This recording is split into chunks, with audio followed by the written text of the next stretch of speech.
Okay, Jaydevbhai, income ટેક્સના જે માળખામાં સ્લેબમાં ફેરફાર કરવામાં આવ્યો છે એના પર જરા પ્રકાશ પાડશો, એ સમજાવવાનો પ્રયાસ કરશો. બિલકુલ, ઇન્કમ ટેક્સના માળખામાં પણ જે ફેરફાર કરવામાં આવ્યા છે તે જે લાસ્ટ બજેટમાં હતા તેમાંથી થોડો વધારો કરવામાં આવ્યો છે, જે પણ થોડોક રાહતરૂપ ગણી શકાય. ખાસ કરીને 10 થી 15 લાખના સ્લેબમાં જે વ્યક્તિઓ આવતા હતા તેના માટે પણ થોડાક રાહતરૂપ સમાચાર છે.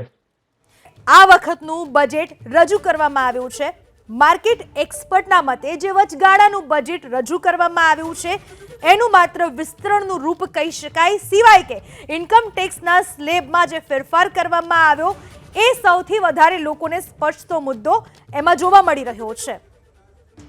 આપણી સાથે સીએ વિકાસ જૈન જોડાઈ ચૂક્યા છે.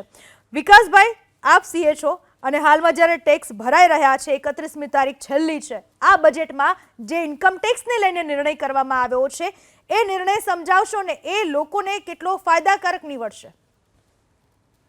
એમાં એવું છે કે જે બેસિક ટેક્સ પેર છે, જેનો ટેક્સ લોઅર સ્લેબમાં છે, લોવેસ્ટ સ્લેબમાં છે, આ લોકોને એક મોટો ફાયદો થશે.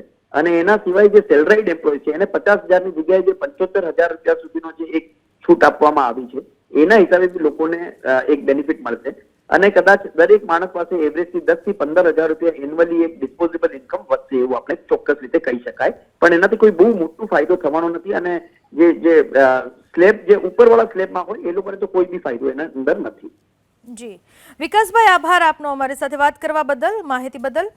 તો ઇન્કમ ટેક્સ પર આ સરકારે મોટો નિર્ણય લીધો કહી શકાય કે સ્ટાન્ડર્ડ ડિડક્શન મર્યાદા જે 50,000થી વધારી 75,000 કરાય છે.